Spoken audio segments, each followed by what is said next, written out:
Hello there, my fellow reptile enthusiasts around the world.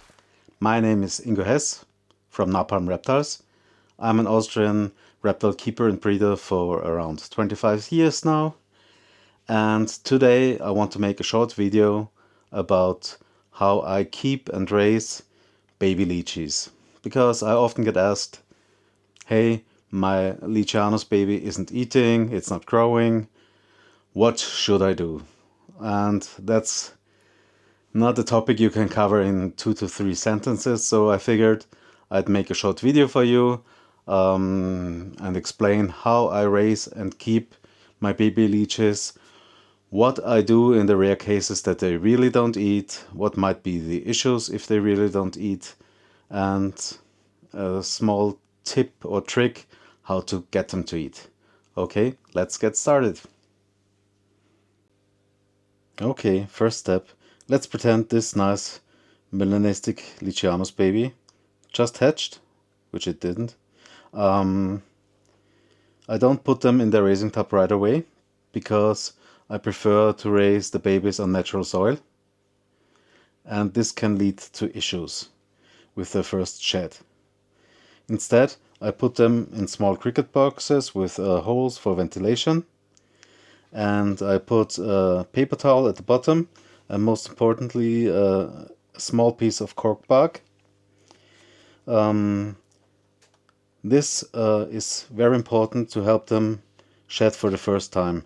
On the sharp corners of the cork bark they can rub themselves against it and get rid of their first shed. So all leachie babies, when they hatch, usually within the first 1 to 3 days, they shed for the first time. And if they can't get out of this shed, they essentially die. If you put them on natural soil right away, the problem is they tend to be kind of sticky before the shed for the first time, and the natural soil gets stuck to them, and this leads to issues with shedding. Also, I just open it a little bit and spray some water in one corner so they can drink the droplets and have high humidity to help with shedding. Well, this is the first step, and I keep them in there for the first 1 to 3 days, no feeding, nothing, just some spray every now and then so they have the ability to drink and the right humidity, and that's all, until I see that they have shed for the first time. Okay, moving on. So, in case you wonder, this wasn't a bite from a leachianus, but a leachianus who did that. It just hooked into my nail bed with one of her claws and it bleeded like crazy right away. Anyhow, this is one of my raising tubs for my baby geckos. It is 20 by 20 by 20 centimeters, which in imperial is like 7.8 inches, and it's basically a square. I soldered in a very fine wire mesh on the top and at the bottom to provide good ventilation through the container. The size of this ventilation is, you have to try yourself. It depends on where you live, how high is the average humidity where you live, how is the temperature in your reptile room. So there is no one size fits all. This works for me in Europe, in my reptile room, and I can't tell you how big to make them in order to be perfect for your geckos, because the size of this influences the humidity it holds and the ventilation the animals get. If you keep and raise your geckos in exoterra tanks, I strongly advise that you maybe cover half or up to 2/3 of the top of the wire mesh, because if you don't live in really high humidity climate, it will be too dry in there, or you have to spray every 5 minutes in order to get the right humidity. Then this is a pretty new setup tank, so the plants aren't going crazy. I have basically, the plants grow so strong that I often have to cut down the photos. But this is good, so I can keep it for new tanks and plant it in there. As soil, I use cocos humus bricks. They degrade to perfectly fine earth-like dirt without any fertilizers or parasites or pesticides in it. So I love this stuff. You have to dissolve it in a big chunk of water. If you do it in hot water, it dissolves quicker, but you of course have to wait then for it to cool down before you put the plants or the geckos inside the tub. Then after the earth, I put photos or other plants in there. This don't ask me of the name of this purple plant. I got it from my very good friend Stefan Edmar from Sukon. You can check him out on Instagram. It's safe for geckos. I put a plant climbing grid in there for the plants to have something to climb on. And then most importantly, I put in a piece of cork for the geckos to hide beneath. This is a Philippe de Voscioli Lion baby. Can't wait to see it grow. It's hiding behind there. And the cork bark is important because they like to latch onto it, and again it helps them with shedding. They find the sharp corners here and basically scrub off their old shed. If you don't have something like this in there, they might get problems with shedding. Also, every feeding I spray in there with this nozzle for the right humidity, and so the geckos can drink of the droplets.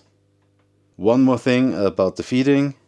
I feed repesci or gecko nutrition or Pangea, which is not very easy to come by in Austria, about 2 to maximum 3 times a week in a little tub. I put it in those, 1 second, and things like this. Keep it in there for 2, maximum 3 days, then I change it out and replace it with a new one. With leachianus, I rarely feed live insects. If you want to feed live insects, I advise you to maybe try cockroaches, as they don't bite the geckos so easily. Like crickets like to bite the geckos when they are sleeping, they don't notice it. The bites can get infected and the gecko can end up dying. That's why if you really want to feed crickets to your leachianus, I advise you to feed fruit mash and insects at the same time. So the crickets rather go to the fruit mash, the Pangea, the repesci or something like that, rather than biting the geckos. And only feed like 1 to maximum 3 live insects per session, and see by the next time if it isn't eaten, you have to catch them outside of the box so the insects don't stress out the geckos. Moving on. So what if your gecko really doesn't eat well? Just remember, you have to have the right temperatures, which in degrees Celsius is between 24 to 27 or 28 during the day, because you don't have a lot of gradient in such a small box. I tend to not make it too high.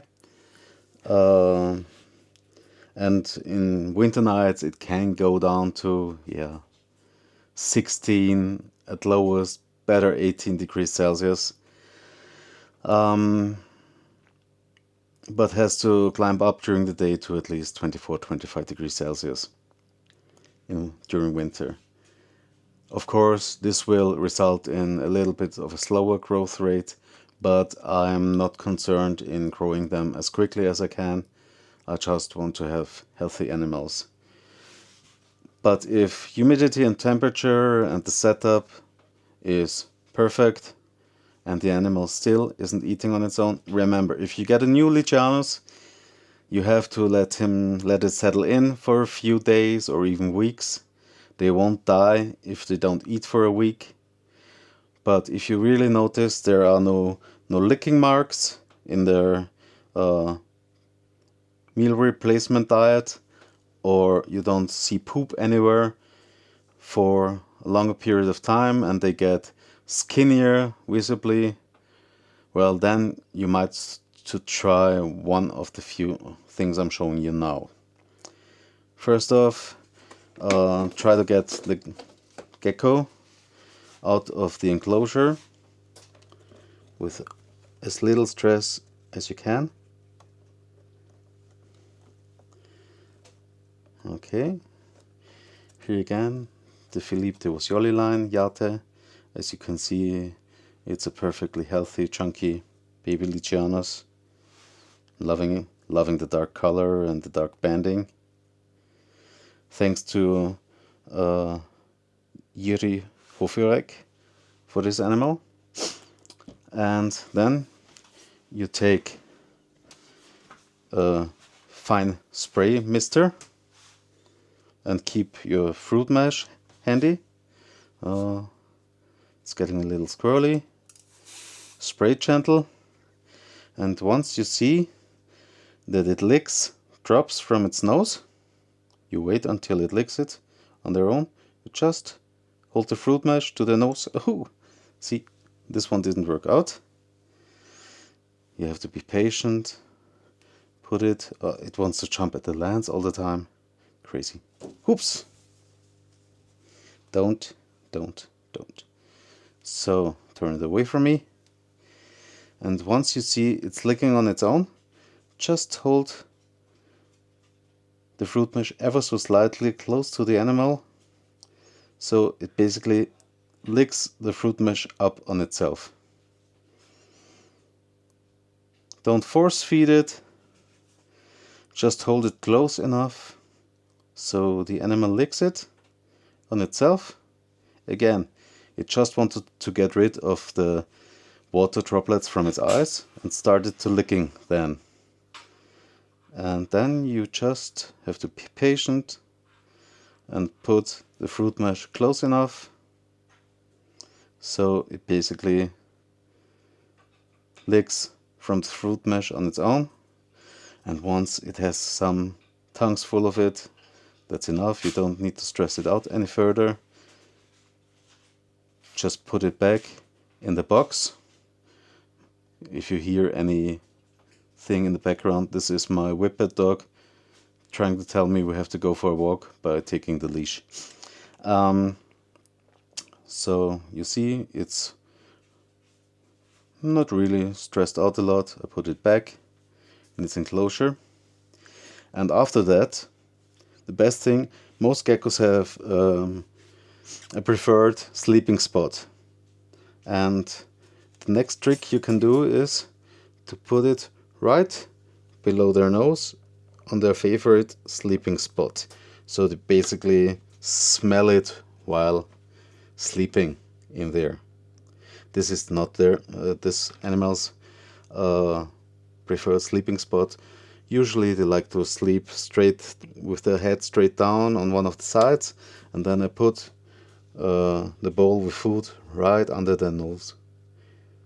So they get the smell and will start eating on their own. Don't do this kind of stuff every day. Every 2 or 3 days is enough. Again, we don't want to stress the gecko out too much and get the opposite effect, so that it doesn't eat anymore because it's stressed out. And if you do this a few times, you will notice that they start eating on their own. If they still don't eat, then, well, maybe then there is another health issue like parasites or something like that. You should put it on paper towel in quarantine, get some fecal examples tested, so you can make sure it's not because of parasites. If this doesn't help, and if the animal doesn't start eating again, check the parameters: humidity, temperature, also the location of the raising tub. If it's in a very crowded space, that might stress the animal out and prohibit it from eating. Raise all leachianus babies alone, not in pairs or even bigger groups. This only leads to stress for the animals, as they are not really herd animals in nature. They are loners, except for adult pairs that often stay on the same tree for years. Yeah, raise them alone, make them a nice setup, check all the parameters, and be gentle and don't stress them out too much, and then everything should work. If you did like this short guide, I'm happy if you subscribe or leave a like. I'm not putting, just to be warned, I'm not strictly putting out reptile content on my YouTube channel, also about my other hobbies like my dogs and mountain biking. But if you like it, subscribe and like. It's free. Thank you very much.